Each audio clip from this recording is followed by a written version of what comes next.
Charles from GMAT Ninja Tutoring here. Welcome to our MBA Spotlight panel on 5 different things you can do to absolutely kill your GMAT score.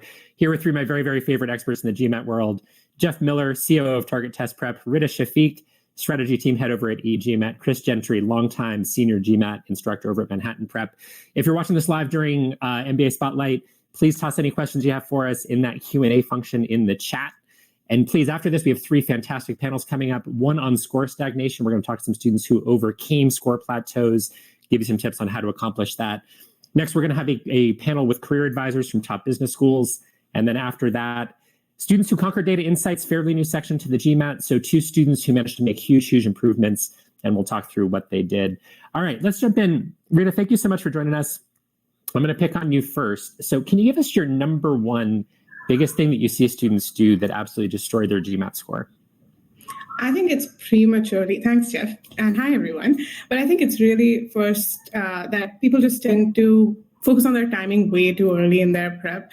They worry about, I can't answer a CR question in 2 minutes. I can't answer this quant question, 800 level quant question in 2 minutes. But they haven't even spent the time on really getting those foundations right and understanding what kind of process and what kind of concepts they need to know.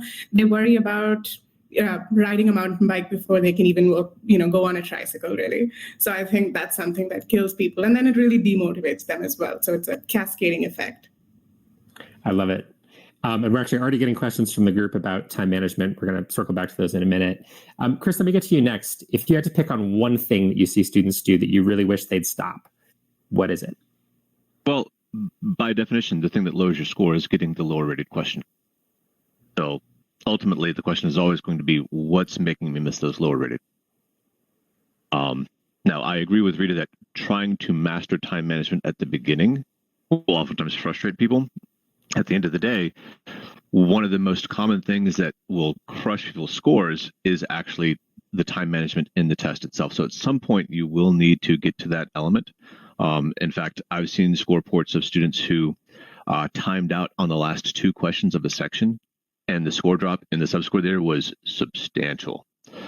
So that's the one that is most commonly seen as, oh my God, why did my score drop so heavily from what I was expecting? What killed my score from what I was expecting to get? The one that is underrated is the ability to fall for trap answer choices, especially in that time situation, the pressure and anxiety of the real test. And so what I see people unfortunately not do often enough is, even if you get a question correct, what were the traps and the answer choices? What were the test writers hoping you were going to fall for? And if you can prepare yourself for that in advance, that can help prevent that on test day too. I love it. And Chris, just to be really clear, so you mentioned timing out at the end of the test and that really killing your score. So say a little bit more about that in terms of, this is something that we're getting a little bit deeper into the era of the new GMAT. Used to be called the GMAT Focus, now just back to being called the GMAT. What we're seeing is scores getting hit really hard. If you fail to answer 1 or 2 questions, your score drops enormously. I think what we've been seeing, Chris, let me know if this matches what you've been seeing. If you omit a question at the end, it seems to cost you somewhere in the neighborhood of 3 or 4 points on that section. Chris, does that kind of match? Yep, on that subscore. Yep. So that makes the time management issue absolutely huge. And obviously, to Rita's point, if you hop into that too quickly, it can cause you trouble. And again, we're getting lots of questions already about time management. We'll circle back to those in a minute. Let me go to Jeff. If you had to pick on just one thing, what's the one thing you'd like test takers not to do? There's a lot of different ways you could go with this. One could be when you're building yourself up before the test. There's a lot of in-test things. Chris pointed at one really important one about making sure you don't leave any answers blank. But just as far as your prep in general, I think, a lot of people, when they dive into their studying, they just feel like, all right, I'm going to do thousands of random questions and I'm going to build my skills based on what I'm getting wrong and looking at answer choices. And I can't tell you how many times a day I say the words topical studying and how important that is, because the GMAT, what makes it really difficult is not necessarily the content. It can be, but it's the fact that you have to learn an insane amount of stuff and you're tested on so little of that. So you can't say, well, I know, 50% of exponents and roots, because if you get tested on the other 50% that you don't know, you're going to get crushed. And you can rinse and repeat that with all of the quant, verbal, and DI topics on the test. So you have to take a very meticulous approach to your studying. You need to make sure that you're mastering each topic one by one. It doesn't mean you won't eventually do mixed sets and do things more similar to what you'll be doing on test day. But initially, during your preparation, focus on a topic, master it, continue down the line with quant, verbal, and DI. And that way you'll know, you're as rock solid as you can get walking into that test. If I may add on to that, Jeff, you mentioned like the person who wants to do so many problems at once and just do all of the problems. One of my saddest stories is a tutoring student who we sat down for a session and he said, "Chris, I'm so pumped for this session. I just did 75 critical reasoning questions. Let's go." And I had to pause for a moment to figure out how to ask him this. So I just asked him, "Okay, what do you remember of those 75 questions?" And the look on his face as he realized he didn't remember anything. It was all just a blur to him. Right. It's killer. It's killer. And Jeff, one of the questions that's getting upvoted the most here is one kind of that speaks a little bit to what you were saying. Which section should we start the GMAT with, the one we're best with or the weakest one? And Jeff, we'll go ahead and start with you on this, because I think what you're speaking to is sort of both of you guys, if you just kind of start throwing spaghetti at the wall, you just start doing massive amounts of stuff, that isn't quite going to do it for you. But how do you think about prioritizing things early on? We've got 3 sections to balance on this. So where do you start? So if you're a student that's struggling maybe more in one section than another, should you start with that? Is there some other order that you'd recommend? And Jeff, we'll start with you on that, and then we'll ask Rita for her thoughts. Yeah, so the one thing I want to caution people of is if you're just starting out with the GMAT, and man, we get this question so much. It's like, okay, I took my practice test. Let me start with my weak areas. And I'm like, well, you realize the sample size of a practice test is tiny, right? So that's not giving you your weak areas. It's really just a baseline score, and then you work your way up from there. In an ideal fashion, you're using a resource that has a study plan laid out for you anyway. And that study plan is going to allow you to start with the foundations, ideally kind of ping-ponging between quant and verbal until you get through that. And then, in my opinion, you save DI for the end, because that includes concepts that you're learning from both math and verbal. And a lot of times, even though data sufficiency now is in the DI section, I still think it's something to learn and practice along with quant. Yes, there's verbal DI. You could do that when you're doing DI, but as far as math data sufficiency goes, you want to be learning and practicing that along with your problem solving. So there's not necessarily one way to do it, but as long as you're going back and forth between math and verbal, you're, as they say, you're crawling before you walk and walking before you run. That's the way you want your study plan to be. And like I said, I don't think you need to personally spend hours crafting your study plan. Find a resource that has one laid out for you. Rita, is there anything you'd like to add to that one, just as far as like what you're advising students as far as their starting point? So I think Jeff's kind of suggesting quant and verbal first, just because those things will feed into your data insights. Has it been basically the same for your students so far, kind of in the era of the new GMAT, or are you having some students starting earlier on data insights? How's that going for your students so far? This is still to me, Charles? This is to Rita. Oh, okay. Sorry. No, I agree with Jeff that starting with either quant or verbal makes the most sense. One, because the reading strategies that you really perfect in both CR and RC, how you really read, along with some of the concepts that you learn in quant, make learning in DI a lot more efficient overall. I would say that for people who are starting out, who, often are discouraged by their starting scores, like Jeff said, it's one data point and it's one on the large scale, a minuscule data point. So take that as just step 0. I recommend that we start with verbal or with quant. It's best to push that to a logical conclusion before moving forward, especially if you're someone who has a really large barrier to overcome. If you're looking at a 200, 250 point, 150 point improvement, it's best to take verbal up to a certain level of excellence so that then you can work on improvements and refinements later on as you work on your alternate subsection. So I think that's the approach that people should really take. And then, like Jeff said, keep DI for the last phase of your preparation. And Rita, if you could say a little bit more about when you say let's say somebody starts with verbal, that's their weaker section, focus on that until it comes to, and I might be botching your words a little bit here, to a logical conclusion. Can you say a little bit more about that? So for somebody who's maybe self-studying, what does that mean? So what does it mean to kind of have it good enough to move on to the other sections?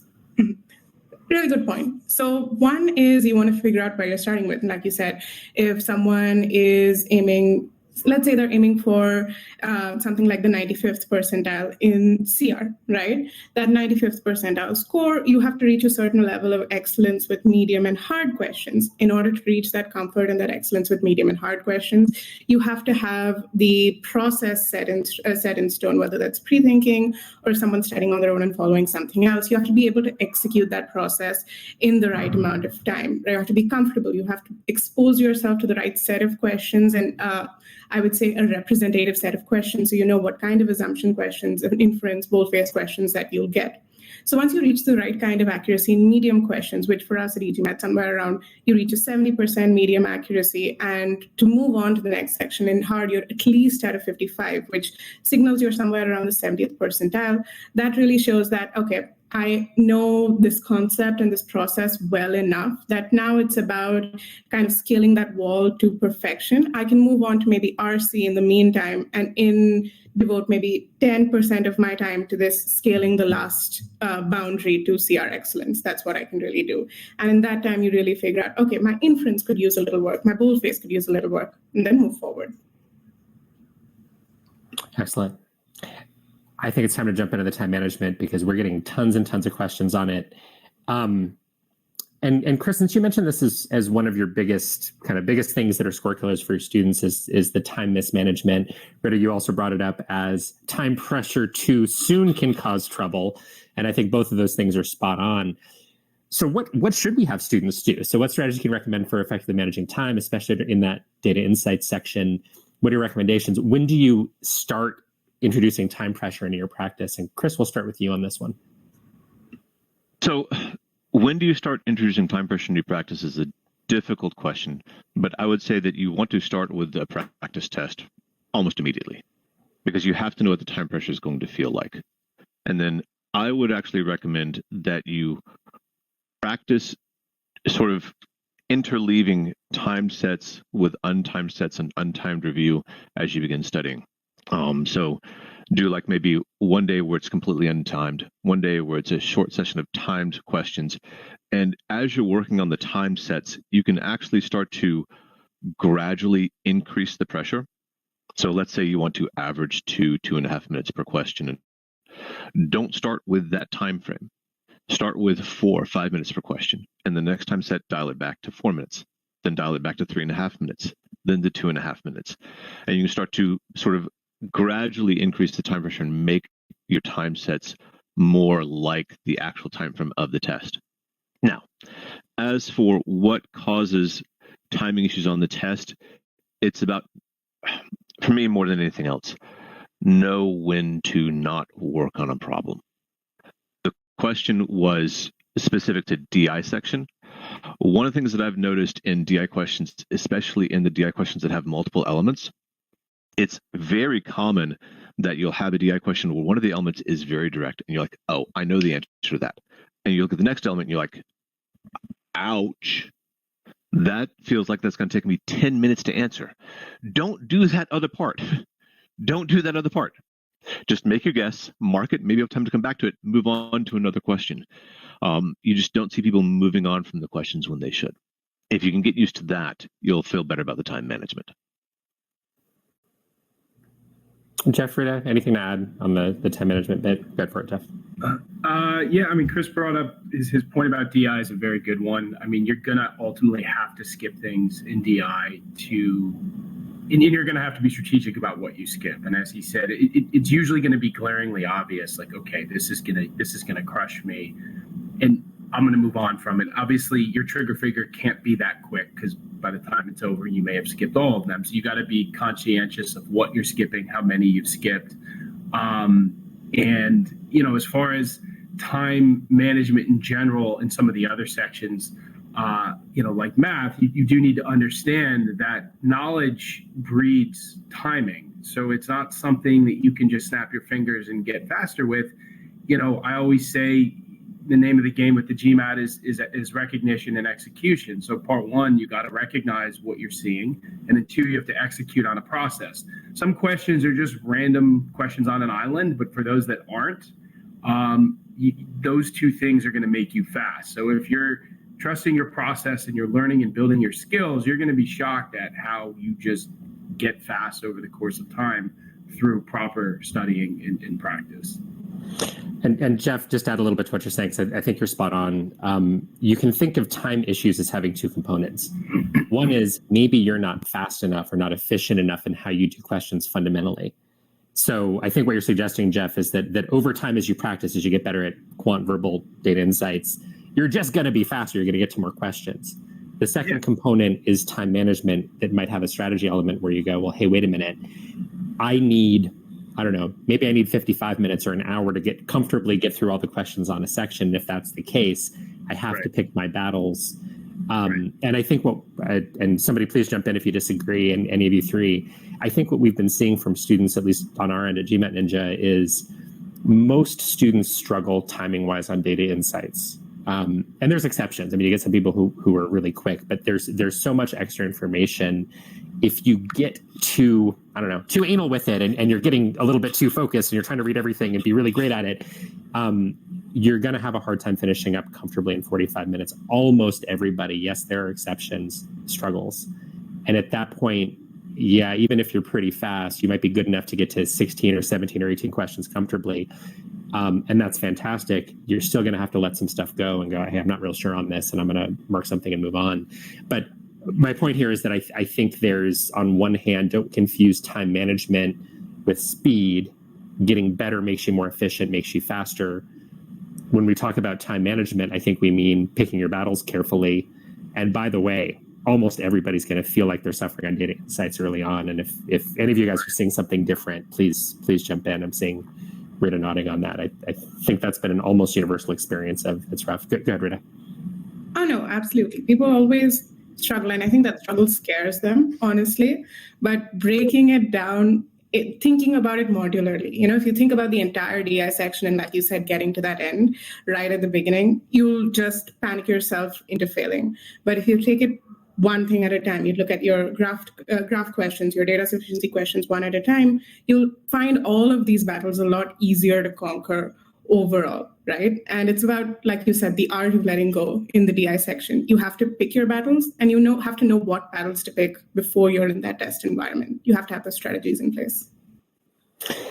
I'm going to hop over to a slightly different topic, and this is one that hasn't gotten upvoted a ton, but I think this is relevant. Just how many practice tests should we take? I think a couple of you kind of mentioned, Chris in particular, taking a practice test early on to get a sense of where you stand. One of the score killers I think we see is people who use the practice test badly. They do a ton of practice tests early on. That is their practice resource. And I'm not sure that it's a great way to get better. I guess would any of you like to weigh in on kind of how best to use practice tests, how many to take, but how best to use them? And good. Rita, go ahead and hop in first, and then I have a feeling all three of you are going to have interesting things to say on this.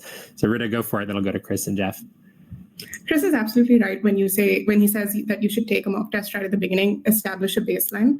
But once that's done, it doesn't make a whole lot of sense to take a full-length practice test right at the beginning of your prep. One, because it's a limited resource and you want to utilize that resource in the smartest way possible. And two, reaffirming that baseline multiple times isn't going to change it a whole lot. It's just going to show you the same data point over and over again, pretty much, right? After you're done with your first baseline test, you should work on achieving or coming close to achieving your sectional target in two sections. Say verbal and quant makes the most sense because you should keep DI to the end. Once you're done with those two, it makes sense to just check in with yourself, I think, and take in another mock test, because at that point, you've probably already been studying weeks, if not months, especially if you're starting from a lower score. And it's good to check in, make sure that you're reaching those sectional targets. And then you should take more of your mock tests after you're done with the DI section. And it's important at that stage, I feel, to reach your target score in at least 2 to 3 mocks at minimum back to back, and not just your overall target score of, oh, I want to get to a 695 or a 735. It's important to see that consistency of, okay, I'm reaching my verbal target of a V84 or a D82 or a Q88. You want to see that consistency across, because those scores are what's going to add up on the end. At the end, you don't want to get lucky and get a D88 on one mock test and think, okay, you know what, maybe I'm good to go, because the test will humble you quickly. Chris? Yeah. I like everything that Rita said about how to think about your goals between practice tests. In terms of building a schedule, work back from your test date. Figure out when you want to take the test for the first time. In an ideal world, you want to have 3 weekly practice tests in the 3 weeks leading up to that first practice test date. And then from those 3 weekly practice tests, what you would best be served is having your practice test about 3 weeks before that, and then about 4 weeks before that, and then about 6 weeks before that. So you're looking at about take a first practice test at the beginning, a practice test 6 weeks later, a practice test 3 weeks later, and then about 2 to 3 weeks after that third practice test, get to a weekly cycle of practice tests leading up to an official test date. Now that is assuming that you have a particular time frame in mind. If you don't have a time frame in mind yet, set one. Go ahead and establish a goal date for when you want to take the test and work your practice test schedule back from that. Jeff? Yeah, so I think we all agree on, you need to take a practice test early on to get your baseline. Maybe a weekend, it can be pretty darn cold because it's just a starting point. A lot of people are scared of it. Oh, it's going to affect me mentally. And it's like, well, no, I mean, if you're trying to beat your record for running a 5K, like you're going to run the 5K and see where you're at and then work your way up. I mean, there's a million analogies in life that you can compare to this.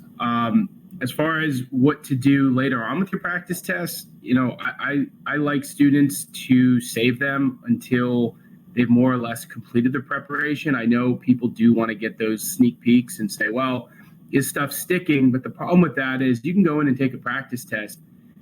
If you're 50% done with the material, it doesn't mean you're going to see 50% of that material on the test, because that's not how these tests work.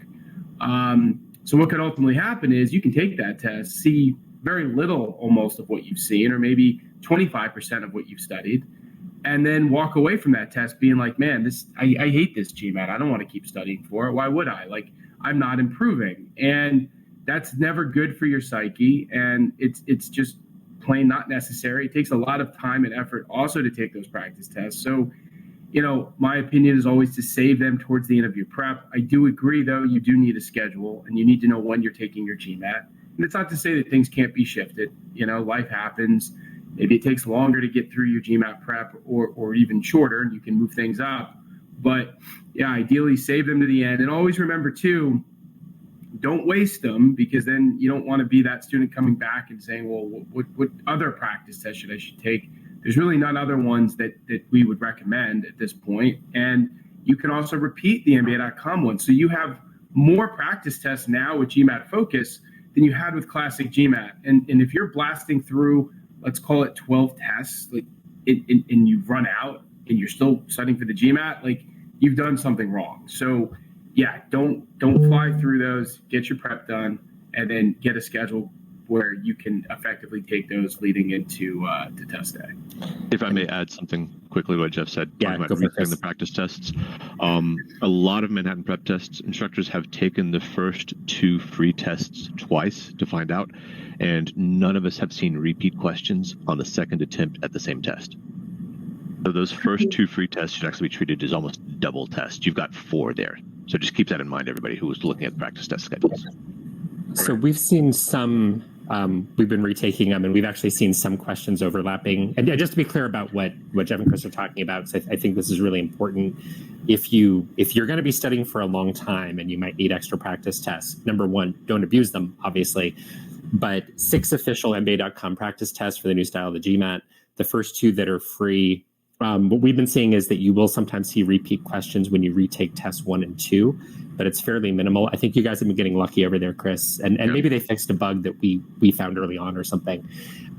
Tests 3, 4, 5, and 6, GMAT has been very, very clear that they're specifically programmed to, if you retake tests 3, 4, 5, or 6 a second time, you are not going to see repeat questions, and we have not seen any of those. So you can probably repeat all 6. You might see a little bit of overlap in the first 2. I think people are getting mixed results on that. So in a sense, you have 10 or 12 official practice tests, but still be really careful with them. Yeah. Okay, a couple questions we're getting that I think are very appropriate, because we're going to have a whole conversation about data insights practice in another panel coming up here shortly. So we'll dive more into this with a couple of students who made huge improvements on data insights. Again, fairly new section as we film this today. And I think students are still figuring out what works for them and what doesn't. I think instructors are as well. But we'll get into this in much more detail soon here. Second most upvoted question at the moment. Scores have been stagnant for the last few mocks. Can you provide some strategies? We're going to have a panel on that very shortly as well. Students that overcame score stagnation. So we'll dive into this in much more detail in that panel. Really, really interesting question, kind of related to everything we're saying about practice tests here. When we talk about score killers, one of the things that I don't think has come up for us yet is just burnout, overdoing it, not taking care of your body. And again, I'm extrapolating a little bit here about exhaustion in general, and some of these factors might not be an issue for this particular individual. I feel like if I spend 2 hours every day working on official GMAT questions, exhausted, and then full-length practice tests on Saturday, best strategies here. And I guess whoever wants to tackle this first, I'd love to broaden this out to just how do you stay fresh? Because one of the biggest things we see, and Jeff, we'll start with you on this, one of the biggest things we see from our students is sometimes they show up, they've already put in 1,000 hours of studying before they even hire us for tutoring, and they try to sit down and do anything related to the GMAT, and their brain is just cooked. So Jeff, I guess how do you address that, and what's the best strategies for staying fresh and managing a schedule well? Yeah, well, that question was an interesting one, because I actually recently made a video. It's called "Don't Be a Weekend Test Taker," practice test taker, meaning don't take a test every Saturday. So that's the jumping in point. Don't be that student. It is going to burn you out. You don't need to. And this goes back to what I was saying earlier about saving your tests. As far as scheduling and managing burnout, I mean, the first thing is it's a pain in the butt to study for the GMAT. Like, it's not all rainbows and butterflies. You're going to have to put in time. Chances are you're a working professional. You might have a family. Even if you're in college, you're dealing with your college, academics and possibly extracurriculars. So it's going to be a grind, but you do need to be strategic, and you need to literally sit down and you need to map out your schedule. For example, when I was studying for the GMAT many, many years ago, I got up in the morning and I got to work early because I was able to do stuff at work. They knew I was studying for it. And I did it before everyone came to the office, and I got my studying done in the morning. And then, I didn't have to worry about it at night after a long day at work, or if there were other stressors happening.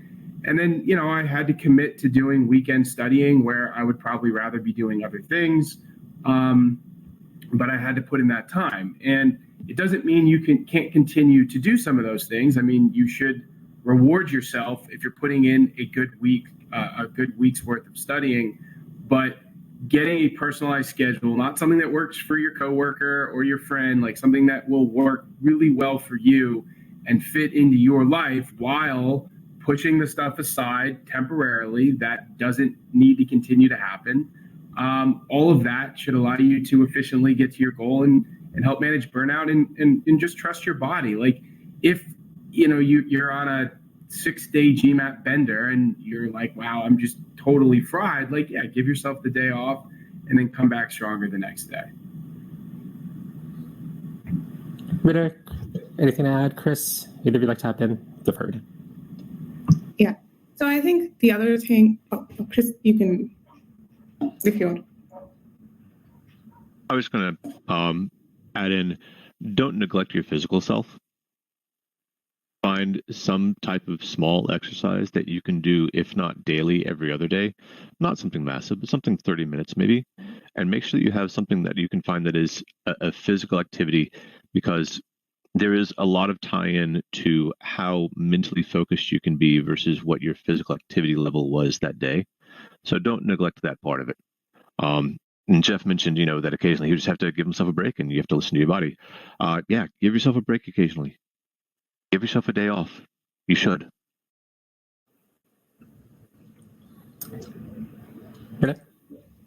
And I think it's also important to, take care of your physical health. Don't put your GMAT prep schedules according to how other people did their GMAT prep schedules. But also I think it's important to find someone in your life that you trust who's just nowhere related to the GMAT at all. I find a lot of GMAT students get so tunnel visioned about their GMAT prep and they're like, my colleague did it in 2 months and he got it to a 735 and I'm just stuck here in the 600s, But it's very difficult to see the forest for the trees if you're constantly in that zone. So I think taking a step back, really evaluating yourself, and then talking to someone who's just not related to this at all just helps put the rest of your life also back in focus, and it doesn't lead you down this tunnel of despair. I think it's also important when you think about burnout, often it's also because people are just thinking of these huge goals that they have in mind, that I have to get from a 500 to a 700. And when you measure every single thing that you do against that 700 goal, every small step you take just feels like a drop in the ocean, like it's not making any impact at all. But when you set smaller and more manageable goals, when you can kind of make wins for yourself, I think that also that reward system really helps people just push a little bit harder. But push to shove, you have to give yourself that time mentally, physically, emotionally to come back stronger for your GMAT prep every week. So that's something. I love it. So the reaction, I have a feeling all three of you have had a similar experience. Sometimes we'll say to students, hey, not necessarily that you're studying too much, but you need to balance your life out. You need to exercise, you need to get sleep. Don't completely discard your social life. Keep some balance. It's going to make you better at the GMAT. I'm not saying this stuff to be a nice guy. Nobody pays me to be a nice guy. These things will make you better at the GMAT. A lot of them say, yeah, but I don't have time. My applications are coming up soon. And we get a lot of questions like this. And obviously I'm taking this question a little bit for a walk. Is it too late to start GMAT prep for applications? And I guess where I'd like to go with this specifically, because we have a few similar questions about timing. Some people are already worried about round one. Obviously, if you're already in good shape with the test, maybe you don't need several months of studying. But I guess my question really is, I think the score killer is sometimes letting there be too much calendar pressure too early and letting the test date kind of freak you out, dictate your studies. And so for somebody who says, hey, I need to gain 100 points, I only have 2 months to do it, or I need to gain 150 points, I've got this huge mountain to climb, I have a limited amount of time.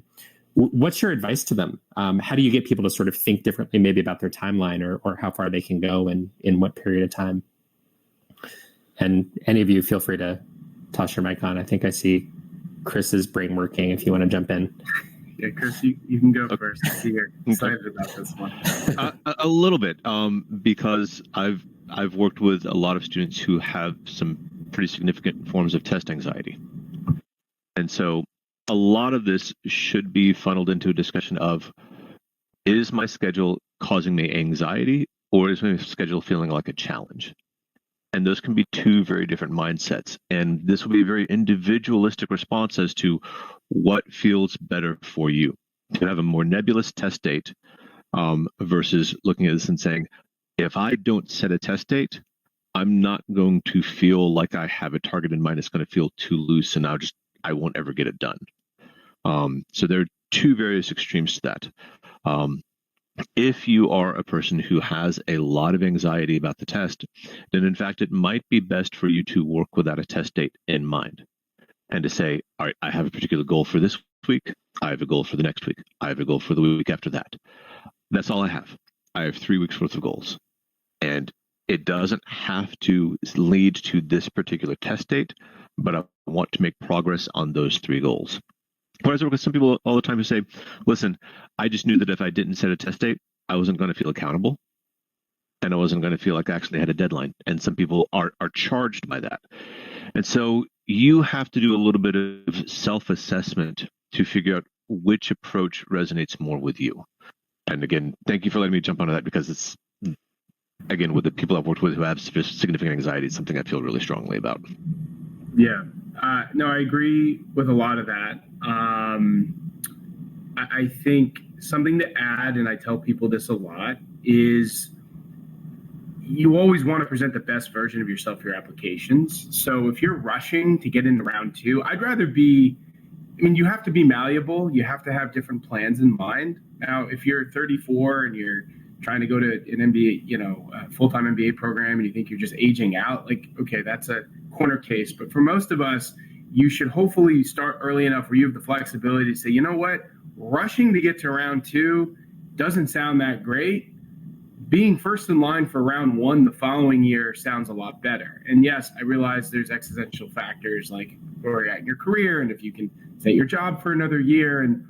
But in general, you need to have that type of flexibility because, again, you don't want to put yourself in a position where you're just going to bomb the GMAT because you're trying to get something done in 2 months where you really need it 6 or 7 months.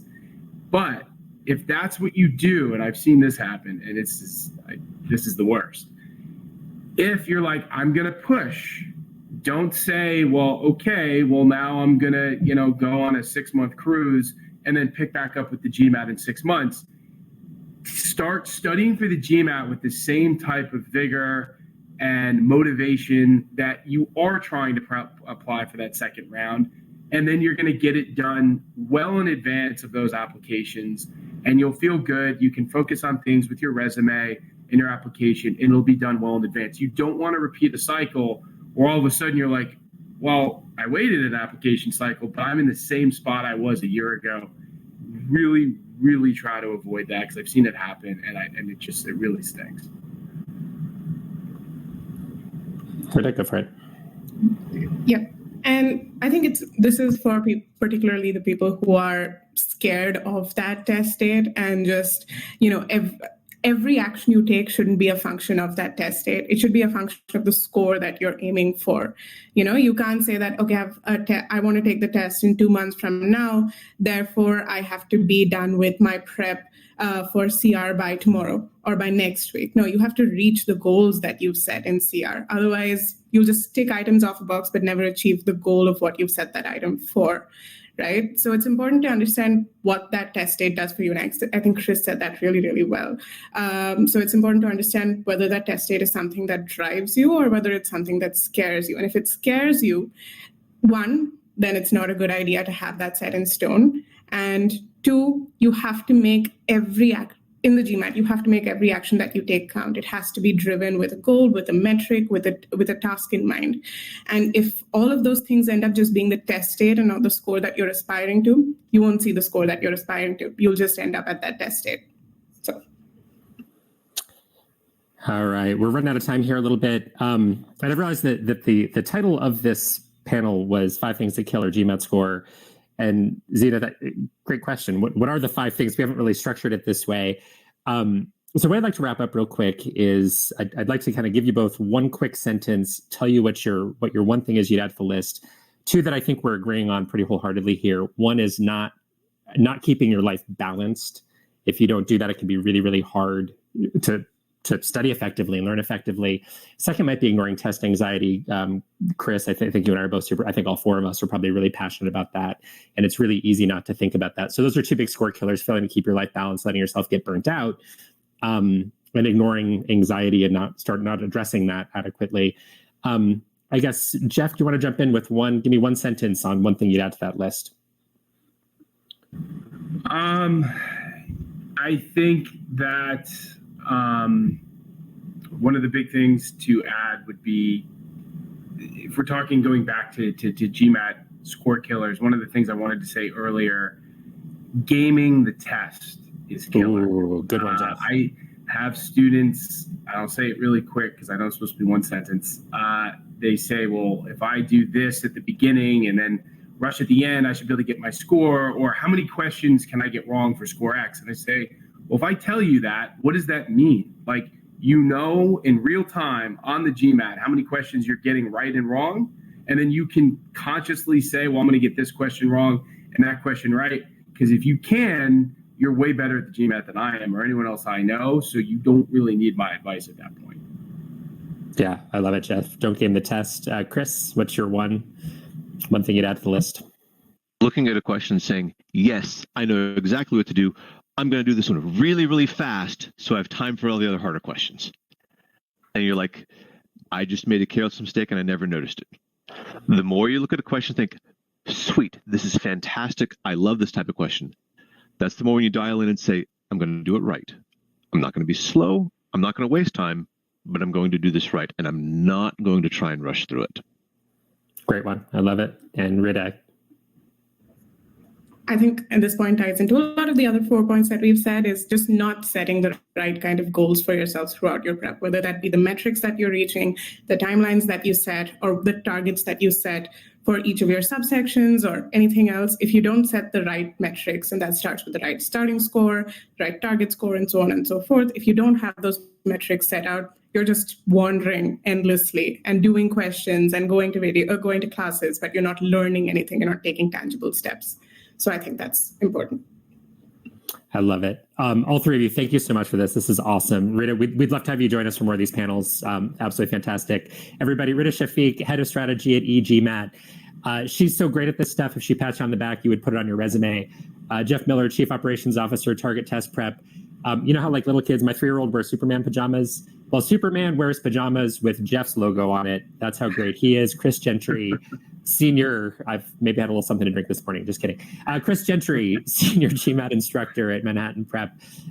This guy's such a great teacher. He once taught a German Shepherd how to bark in Spanish. Terrible jokes. That's it, guys. Thank you so much for watching. We'll see you at the next couple of panels. Score stagnation, career advice, and data insights. Thank you, everybody, for watching. Have a great day. Thank you all. Thanks, everybody.